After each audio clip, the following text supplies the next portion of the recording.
Bank manager کہتا ہے کہ اگر میں سودی بینک میں مینجمنٹ کی جاب چھوڑوں گا تو حلال میں اگر اس کی ڈبل مل رہی ہوگی تو چھوڑوں گا, ورنہ دنیا چھوڑ دوں گا, سودی جاب نہیں چھوڑوں گا. یہ نہیں ہوتا, یہ سارے غیب کے وعدے ہیں. اللہ پہ اعتماد, توکل, اللہ کے حکم کو فالو کرنا ہے, نتیجہ کس کے ہاتھ میں چھوڑنا ہے؟ اللہ. پھر سر اٹھا کے جیتا انسان, مزہ آتا ہے یار. کیا نبی نے فرمایا, ذاق طعم الایمان من رضی باللہ ربا وبالاسلام دینا. فرمایا جو اللہ سے راضی ہو گیا کہ اصل اللہ بس وہی ہے اور اسلام میرا مذہب ہے اور نبی میرے رسول ہیں, جو اس پہ دل سے راضی ہو گیا نا, وہ ایمان کی مٹھاس چکھ لے گا.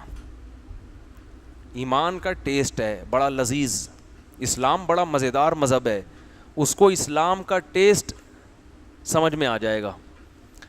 ہمیں کیوں سمجھ میں نہیں آتا؟ لٹکے ہوئے ہیں بیچ میں, ٹرائی کر رہے ہوتے ہیں. ٹھیک ہے نا, کر لیتے ہیں, پڑھ کے دیکھ لیتے ہیں. تو نتیجہ اللہ پہ چھوڑو. اگر اللہ نے ایک کام کا حکم دیا ہے کہ یہ کرنا ہے ہر قیمت پہ, تو حضرت ابراہیم کو حکم دیا اپنی زوجہ کو کہاں چھوڑ کے آ جائیں؟ مکہ. یہ سورہ بقرہ میں اللہ نے بتایا اور سورہ ابراہیم میں بھی. جب مکہ چھوڑ کر آ رہے ہیں, سورہ بقرہ میں تو نہیں, سورہ ابراہیم میں, جب مکہ چھوڑ کر آ رہے ہیں تو اتنی دور لمبا سفر کوئی بیوی ساتھ جانے کے لیے تیار ہوگی؟ اور جانا بھی نہیں چاہیے. پتہ نہیں یہ کوئی ابراہیم تھوڑی ہے نا, پتہ نہیں بندہ کدھر لے کے جا رہا ہے. تو وہ تو پیغمبر تھے نا, ان کی زوجہ کو یقین تھا کہ پیغمبر کی مرضی کے بغیر یہ کام نہیں کر سکتے. تو جب واپس آنے لگے تو انہوں نے فرمایا کہ آپ یہ کیا کر رہے ہیں؟ حضرت ابراہیم خاموش. حضرت ہاجرہ نے پوچھا صرف اتنا بتا دیں یہ اللہ کے حکم سے ہے یا اپنی مرضی سے؟ فرمایا اللہ کے حکم سے. صحیح ہے, بخاری کی حدیث ہے. حضرت ہاجرہ نے فرمایا اذا لا یضیعنا, پھر اللہ ہمیں ضائع نہیں کرے گا. پھر اللہ ضائع, یہ ہو نہیں سکتا کہ اللہ قحط سے مارنے کے لیے ہمیں یہاں ڈال کے جا رہا ہو. پھر کچھ کرے گا اللہ, کیا کرے گا ہمیں نہیں پتا. توکل کا یہی تو مطلب ہے بھائی کہ زمینی اسباب بالکل بھی نہیں ہیں. لوگ کہتے ہیں ہم نکاح کریں گے پہلے اتنی تنخواہ ہو جائے. اللہ کہتے ہیں نکاح کرو, توکل کس پہ کرو؟ اللہ پہ. تنخواہ ڈبل ہو گئی, پھر کیا توکل ہے بھائی؟ بہت مشکل ہے یار. پھر وہی باتیں ہیں, سمجھ تو یہ بڑا مسئلہ ہو گیا یار. کسی کے کل میں کمنٹس پڑھ رہا تھا, نیچے انہوں نے لکھا کہ آپ یہ جو بار بار درمیان میں بولتے ہیں بولو نا بھائی, کیا ہو گیا بھائی, اس سے بہت دماغ خراب ہوتا ہے, یہ نہ بولا کریں. تو میرا دل چاہ رہا تھا میں اس کو رپلائی کروں کہ جب سامنے والے نہیں بولتے تو اس سے زیادہ میرا دماغ خراب ہوتا ہے. تو دماغ کی چٹنی ایک دوسرے کی بنا رہے ہیں, تو آپ ہمارے دماغ کی چٹنی, ہم آپ کے دماغ کی چٹنی. تو حضرت ہاجرہ کو یقین تھا اللہ کا حکم ہے تو ضائع نہیں ہوں گے. پھر جب پیاس لگی ہے, مشہور واقعہ, کیسے صفا مروہ پہ دوڑ رہی ہیں, پریشان ہو رہی ہیں. اس سے پتہ چلتا ہے کہ پریشان ہونا یہ توکل کے خلاف نہیں ہے. اللہ کی طرف سے جب آزمائش آتی ہے تو روتا بھی ہے, درد بھی ہوتا ہے, ہائے ہوئے بھی کرتا ہے, یہ نیچرل ہے. اس کا یہ مطلب نہیں ہے کہ یہ اللہ کی تقدیر پہ راضی نہیں ہے. بعض لوگ کو بخار میں تکلیف ہے, اوف توبہ یار یہ کیا ہو گیا, لوگ کہتے ہیں ان میں توکل ہی نہیں ہے. یہ کیسے بزرگ ہیں, ان میں توکل ہے ہی نہیں. ان کا بچہ مر گیا, یہ پھر بھی رو رہے ہیں. تو بھائی یہ تو نیچرل ہے. کتے سے ڈر رہے ہیں بزرگ ہو کے, کس سے ڈر رہے ہیں؟ کتے سے کیا کر رہے ہیں؟ قبرستان سے اکیلے گزرتے ہوئے ان کو ڈر لگتا ہے. بھائی قبرستان سے اکیلے اپنی ذمہ داری پہ گزرو, اس کا بزرگ ہونے سے کوئی تعلق بولو نہیں. بس قبرستان آپ جا رہے ہو, جواب نہیں ہے. ہر آدمی کو, مجھے لگتا ہے نہیں لگتا, مجھے نہیں پتا, میں نے کبھی ٹرائی نہیں کیا, لیکن ہر ایک کو ڈر رات کے اندھیرے میں قبرستان سے ڈر لگتا ہے. اس کا بزرگی سے کوئی تعلق نہیں ہے. تو غم بھی ہوتا ہے, پریشانی بھی ہوتی ہے, بیماریوں سے بچنے کی فکر بھی ہوتی ہے, سب کچھ. ہاں ہر چیز میں اعتدال ہوتا ہے, دل میں ایک سکون ہوتا ہے کہ یہ کس کی طرف سے ہے, اللہ کی طرف سے. وہ ڈپریشن نہیں ہوتی جو بے دین لوگوں کو ہوتی ہے. تو حضرت ہاجرہ نے فرمایا اللہ ہمیں ضائع نہیں کرے گا. پھر وہ بھاگی ہیں صفا مروہ پہ. پھر حضرت اسماعیل نے ایڑیاں رگڑیں اور جبریل نے آ کے وہاں پر مارا, اور نیچے سے جو چشمہ جاری ہوا ہے کسی کا باپ بھی اس کے پانی کو آج تک روک نہیں سکا. ایسا پانی نکلا ہے, اور اتنا بہترین پانی, وہ بھائی بڑے بڑے چشمے چلتے ہیں بند ہو جاتے ہیں, یہ کیسا چشمہ ہے کہ دور دور تک پانی کا نام یا تو ہوتا نا مری میں ہوتا, نتھیا گلی میں ہوتا ہے بھائی, اور بڑے خوبصورت چشموں میں ایک اور چشمہ نکل آتا. ہم کہتے ہیں اس علاقے میں تو ویسے ہی پانی اتنا ہے کہ ایک چشمہ اور صحیح. اس علاقے میں آج بھی پانی مہنگا, پیٹرول سستا. وہاں ایسا پانی نکلا, ایسا نکلا, اور اللہ کے گھر کے قریب ایسا نکلا ہے کہ لاکھوں حاجی صبح و شام پی رہے ہیں, طبیعت سے پی رہے ہیں. لائن لگی ہوئی ہوتی ہے ٹینکروں کی, جو مدینہ جا رہا ہے پانی, زمزم کا پانی ٹینکروں میں لوڈ ہوتا ہے, 24 گھنٹے ٹینکر مدینہ کی طرف جا رہے ہیں. وہاں لاکھوں الگ پی رہے ہیں, یہاں الگ پی رہے ہیں, پی پی کے ادموئے ہو گئے. پانی ختم ہونے کا نام بولو نہیں لے رہا, ختم ہی نہیں ہو رہا. اور اللہ نے ایسا سسٹم بنایا کہ بھئی وہ پانی تو ختم نہیں ہو رہا, تو یہ ہوتا سعودی عرب پائپ لائنیں ڈال کے پورے ملک میں پانی پہنچا دیتا نا, تو سعودی عرب میں تو پانی کی کمی ہمیشہ کے لیے ختم. پھر جب سعودی عرب میں پانی تو پھر پاکستان کو بھی سپلائی. بھائی جب وہ پانی ختم ہی نہیں ہو رہا تو پوری دنیا وہیں سے نل کے لے لینا, لائن بچھا دے. اللہ نے کہا نہیں نہیں نہیں, یہ حاجیوں کے لیے ہے, یہ ان لوگوں کے لیے جو یہاں آئیں گے. یہ معجزہ ہے کہ لائن کے ذریعے وہ پانی بولو ایک حد تک جاتا ہے, اس کے آگے نہیں جاتا. یہاں سے ٹینکر بھر کے جاؤ. یہ ایسا ہی ہو گیا, آپ نے ولیمے کی دعوت کی, آپ جا نہیں رہے, آپ کہہ رہے ہیں پارسل میرے گھر بھجوا دینا, تو اگلا غصے میں کیا کہے گا, میں فون نمبر دے رہا ہوں, وہ ہوٹل سے بریانی خرید کے میری طرف سے کھا لو. یہی ہوتا ہے نا.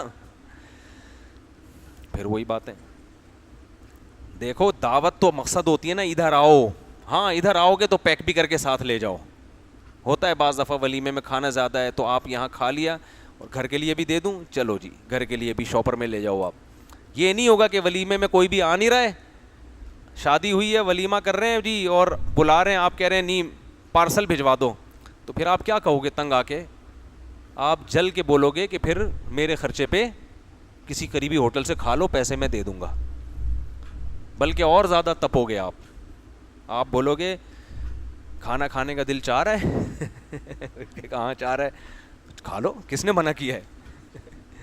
وہ ایک آدمی کسی کے پاس گیا نا, چائے پینی ہے, کہ ہاں تو پھر پی لو نا, ہوٹل ہے ساتھ میں, جا کے اپنے خرچے پہ پی لو چائے. ایک آدمی نے اعلان کیا کہ ایک بہترین جاب ہے, 2 وقت کا کھانا فری. ایک غریب آدمی چلا گیا, چلو 2 وقت کا کھانا تو فری ملے گا. کیا جاب ہے؟ کہتے ہیں بھائی داتا دربار میں جا کے لنگر لے کر آنا ہے. دوپہر 2 لنگر, رات کو 2 لنگر, 2 میں سے ایک اپنے لیے اور ایک میرے لیے. یہ جاب ہے.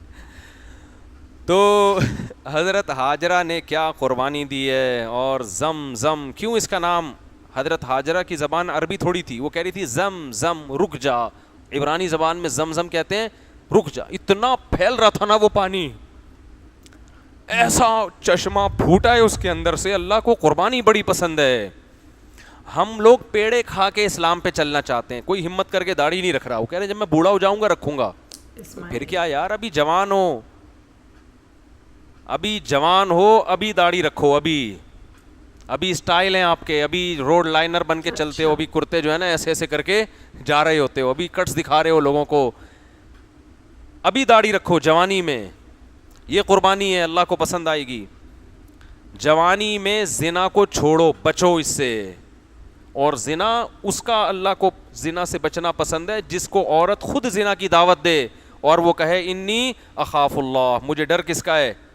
اللہ کا ڈر ہے, ساتھ رہتی ہے. تو اللہ کو قربانی پسند ہے. ابراہیم علیہ السلام کا اتنا بڑا مقام کیوں ہے؟ قربانی بہت ہے. سب سے پہلے قوم کی قربانی, باپ کو چھوڑ دیا, رشتہ داروں کو چھوڑ دیا, سب نے پکڑ کے آگ میں ڈال دیا, کود رہے ہیں آگ میں. اللہ نے آگ کو ٹھنڈا کر دیا آپ کے لیے, سب کچھ چھوڑ دیا نا. تو اللہ نے کہا آپ کو میں اکیلا بولو نہیں چھوڑوں گا. تو اکیلا کیسے نہیں چھوڑے گا اللہ, کوئی تو میرے ساتھ ہے نہیں. تو اللہ نے فرمایا آپ کا نکاح, آپ کی جو دونوں زوجات ہیں, دوسری شادی بھی حضرت ابراہیم کی بعد میں ہوئی ہے, تو آپ کی دونوں بیویوں سے آپ کو بیٹے ملیں گے نیک اور صالح. یہ آپ کا خاندان, نیا خاندان آباد ہوگا آپ کا.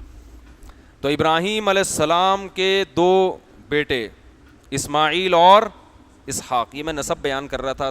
تو میں یہ عرض کر رہا تھا کہ حضرت ہاجرہ کی قربانی ہے, تو اللہ نے حضرت ہاجرہ کو بھی نوازا نا. کیا نوازا ہے یار. جو پیغمبر حج پہ جا رہا ہے, جو صحابی حج پہ جا رہے ہیں, اللہ کہتے ہیں ہاجرہ کی طرح صفا اور مروہ پہ تم نے دوڑ لگانی ہے. میری بندی نے قربانی دی تھی, اس کا بچے کی یاد میں بچے کو بلکتا دیکھ کے تڑپنا مجھے بہت پسند آیا تھا. دیکھو اللہ کی بھی کیا حکمت ہے. حضرت ابراہیم جب حضرت ہاجرہ کو وہاں چھوڑ کے گئے تو قربانی تو ہو گئی نا بھائی, آزما لی اللہ نے. اب اللہ فوراً چشمہ پیدا کر دیتا, کیا خیال ہے بھائی فوراً پیدا ہو گیا اب یہیں رہو, نہ نہ نہ, اللہ تھوڑا تڑپاتا ہے. ہمارے حضرت فرمایا کرتے تھے یہ محبت کی چٹکی ہے. کبھی کبھار محبوب کو محبت کی وجہ سے ٹینشن دی جاتی ہے, کیونکہ ٹینشن کے بعد جو خوشی ملتی ہے وہ بغیر ٹینشن والی خوشی سے زیادہ اچھی نہیں ہوتی. اللہ یہ منظر دیکھ رہا ہے کہ ان کو دوڑنے دو. ادھر صفا پہ پہاڑی پہ چڑھی ہیں, دیکھ رہی ہیں کہیں پانی ہے یا نہیں, پھر ڈر ہے کوئی درندہ میرے بچے کو نہ کھا لے, اور بچہ ایڑیاں رگڑ رہا ہے پیاس سے بھوک سے, چھاتی میں دودھ نہیں اترتا جب پانی نہ ملے. پھر اترتی ہیں, پھر مروہ پہ چڑھ کے دوڑتی ہیں کہ بھئی شاید وہاں پانی ہو, اور اللہ یہ آسمانوں پہ منظر ہے بھائی. اللہ کہ کوئی ابھی نہیں, ابھی اور طرف ہو. ایسے موقع پہ حضرت ہاجرہ رو تو رہی ہیں, بھاگ تو رہی ہیں, مگر اللہ سے شکایت نہیں کر رہی کہ اللہ یہ کیا, میں نے تیرے پیغمبر سے شادی کی ہے, کتنی بڑی قربانی دی, اور اس کا مجھے یہ صلہ ملا ہے. ایک حرف بھی زبان پہ شکایت کا بولو نہیں یار. اللہ یہ دیکھ بھی رہا ہے, دکھا بھی رہا ہے دنیا کو. ایسے ہوتے ہیں شکر گزار, بات بات پہ خودکشیاں, بات بات پہ یہ اتنا بڑا غم. کیا یہ غم اس غم سے زیادہ نہیں تھا جو خودکشی کرنے والوں کو ہوتا ہے؟ خودکشی کرنے والوں کو کیا غم ہوتا ہے؟ ایک محبت ناکام ہو گئی, امتحان میں نمبر کم آ گئے, یہ کوئی غم ہے؟ ماں کا غم ہوتا ہے جب ماں کو اپنا بھی پتا ہو کہ میں بھی بھوک پیاس سے تڑپ کے مروں گی اور میرا بچہ بھی بھوک اور پیاس سے تڑپ رہا ہے. ایک حرف زبان پہ شکایت کا نہیں آ رہا, اور ادھر جا رہی ہیں ادھر جا رہی ہیں صفا اور مروہ پہ. اللہ بھی پورے 7 چکر مکمل کروا رہا ہے بھائی, پورے چکر مکمل کروا رہے, 7 مکمل ہونے دو. پھر اللہ کی قدرت جوش میں آئی ہے, اور کیسا پانی اس سے جاری ہوا ہے. جو ڈاکٹروں نے ریسرچ کی ہے نا زمزم کے پانی پر, دنیا میں اس سے بہتر صحت کے لیے پانی نہیں ہے. اتنا بہتر پانی ہے صحت کے لیے. روحانی فائدے الگ ہیں, جسمانی فائدے الگ. میں 2 مہینے حج پہ رہا ہوں, میری کچھ بچپن کی بیماریاں تھیں جو ختم ہونے کا نام ہی نہیں لے رہی تھیں. کچھ پیٹ کی بیماریاں تھیں میری ایسی جن سے میں نا امید تھا کہ یہ ٹھیک نہیں ہو سکتی. اپنا بتا رہا ہوں, میں علاج کرا کرا کے تھک گیا. میں نے کہا چھوڑ دو ایسے ہی, بس یہ بیماری رہے گی, کوئی مسئلہ نہیں. یعنی یوں سمجھیں کہ 13-14 سال کی عمر سے مجھے وہ بیماری ہوئی ہوئی تھی پیٹ کی. میں 2 مہینے حج پہ رہا ہوں نا, میں نے صرف زمزم پینے کی کوشش کی, میری وہ بیماری ایسی غائب ہوئی ہے کہ مجھے پتہ ہی نہیں کہ وہ کہاں گئی وہ بیماری. تو ایسی اللہ نے شفا رکھی اس میں. تو خیر, تو اللہ نے حضرت ہاجرہ کو بیٹے دیے, کیا؟ اسماعیل, وہی بیٹے جو ایڑیاں رگڑ رہے تھے. اور ادھر ابراہیم علیہ السلام حضرت ہاجرہ کو چھوڑ کر واپس فلسطین چلے گئے, بیت المقدس کی طرف. تو وہاں اللہ نے آپ کو جو بیٹے دیے ان کا نام کیا تھا؟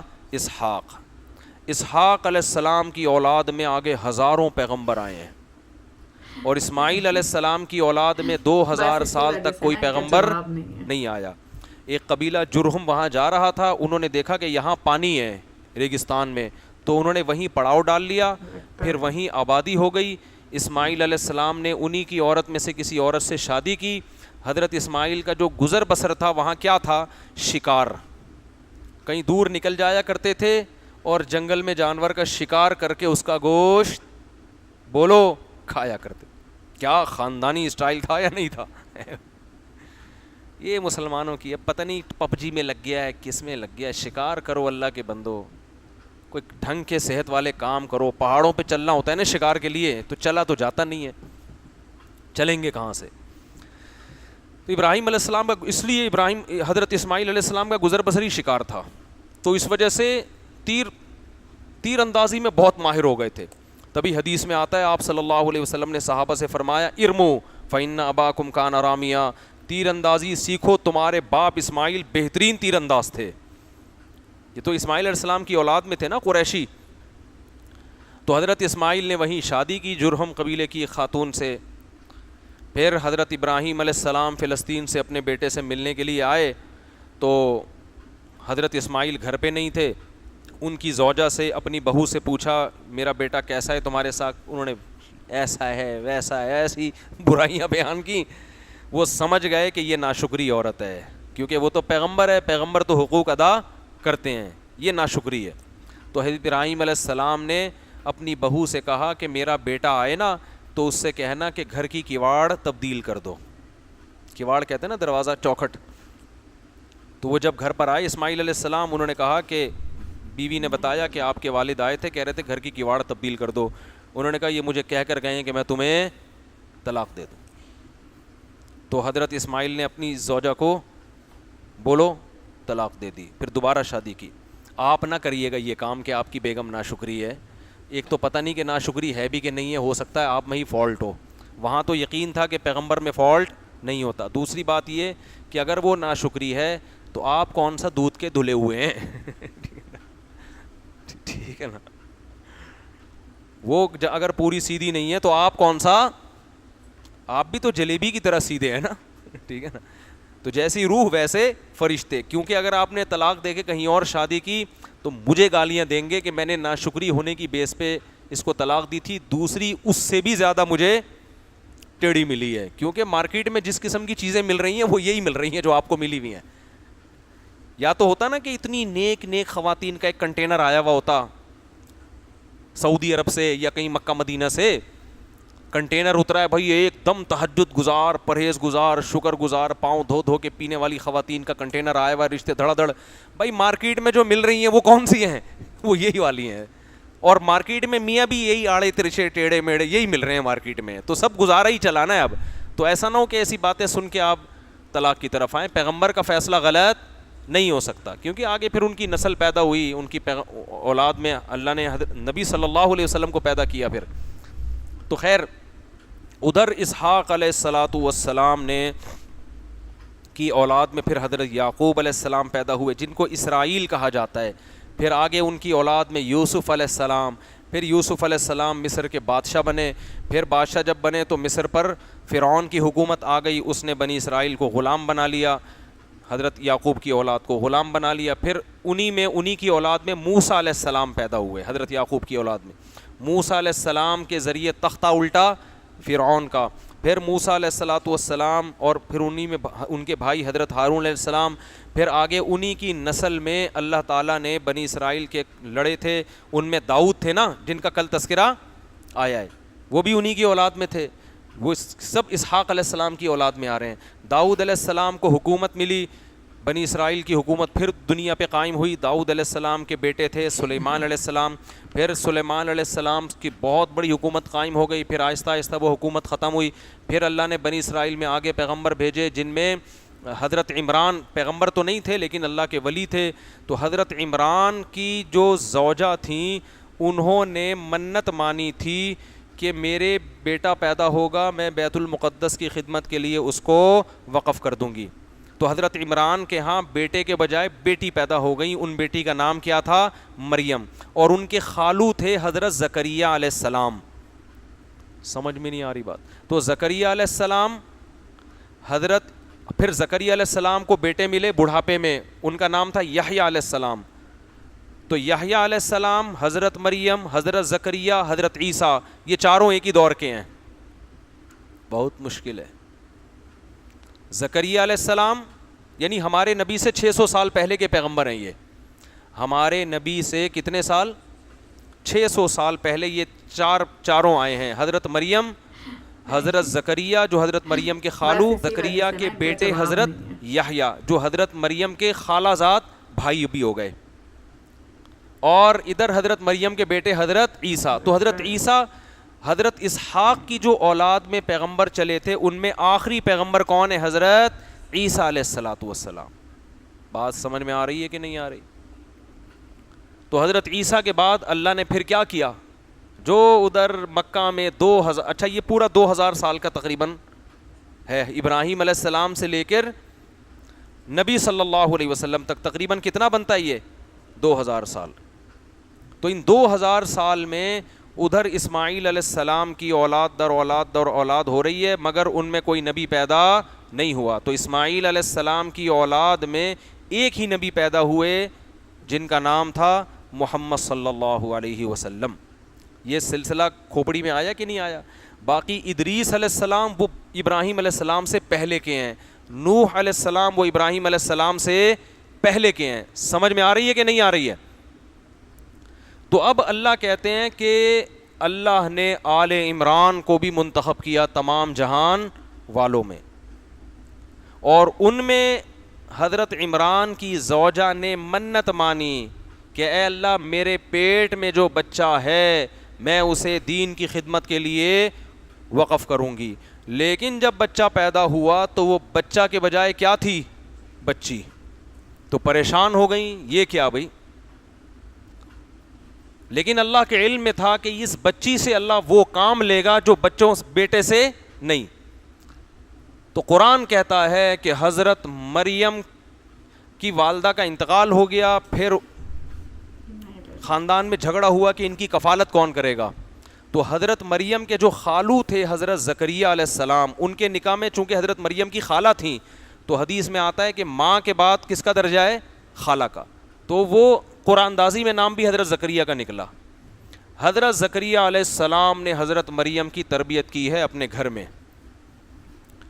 اور حضرت مریم اس قدر عبادت گزار، اس قدر پاک دامن کہ جب انسان عبادت کثرت سے کرتا ہے تو اللہ کی طرف سے کچھ کرامتیں ظاہر ہونا شروع ہو جاتی ہیں. فضائل اعمال میں کرامتیں لکھی ہوئی ہے نا، جن کو یہ شرک کہتے ہیں، تو یہ اس کا شرک سے کوئی تعلق نہیں ہے، یہ تو اللہ کی طرف سے ہوتی ہیں. تو حضرت مریم کو بے موسم پھل ملتے تھے، بے موسم پھل. تو حضرت زکریہ علیہ السلام بوڑھے بھی ہو گئے اور ان کے اولاد بھی نہیں ہے. تو پوچھا یہ پھل کہاں سے آئے؟ انہوں نے کہا اللہ کی طرف سے. فوراً دعا مانگی، اے اللہ تو مریم کو بے موسم پھل دے سکتا ہے تو مجھے بڑھاپے میں اولاد کیوں نہیں دے سکتا؟ تو بڑھاپے میں اللہ نے آپ کو یحییٰ علیہ الصلاۃ والسلام دی. اور ایک عجیب بات یہ ہے کہ اتنا مبارک خاندان جس کی قرآن تعریفیں کر رہا ہے، قرآن کہہ رہے زکریہ اور ان کی زوجہ ہم سے دعائیں مانگا کرتے تھے، نیکی میں ایک دوسرے سے آگے بڑھ چڑھ کے پہل کیا کرتے تھے. اتنا مبارک خاندان، لیکن زکریہ علیہ السلام کو بھی قتل کیا گیا، سر پہ آرا رکھ کے چلا دیا گیا ان کے. یحییٰ علیہ السلام کو بھی قتل کیا گیا، حضرت عیسیٰ علیہ السلام کو بھی قتل کرنے کی کوشش کی گئی. اس سے پتہ چلتا ہے بھائی یہ دنیا دار العمل ہے، دار الجزا نہیں ہے. یہاں بڑے بڑے پیارے پیغمبر دنیا میں آئے ہیں اور لوگوں نے ان کے ساتھ ظلم کیا، سروں پہ آرے رکھ کے ان کے 2 ٹکڑے کر دیے، لیکن نہ آسمان حرکت میں آیا نہ زمین میں جنبش ہوئی. کیوں؟ قرآن کہتا ہے وَلَا تَحْسَبَنَّ اللَّهَ غَافِلًا.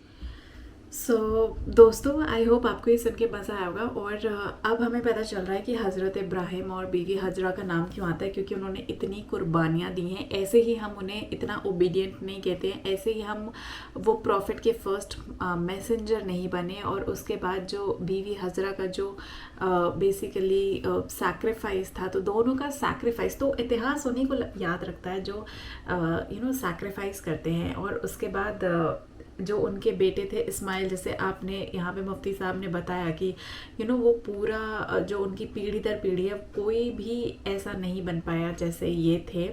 اور بیچ میں انہوں نے بات کری تھی زمزم کے پانی کی، تو زمزم کے پانی سے ریلیٹڈ میں نے ویڈیو بنایا تھا. بہت انٹرسٹنگ فیکٹس ہوتے ہیں زمزم کے پانی کے بارے میں. زمزم کا پانی بیسیکلی کہتے ہیں اتنا پیور ہوتا ہے، اتنا پیور ہوتا ہے کہ اس میں کسی طرح کے کوئی کیمیکلس نہیں پڑتے. اس پانی میں بیسیکلی کوئی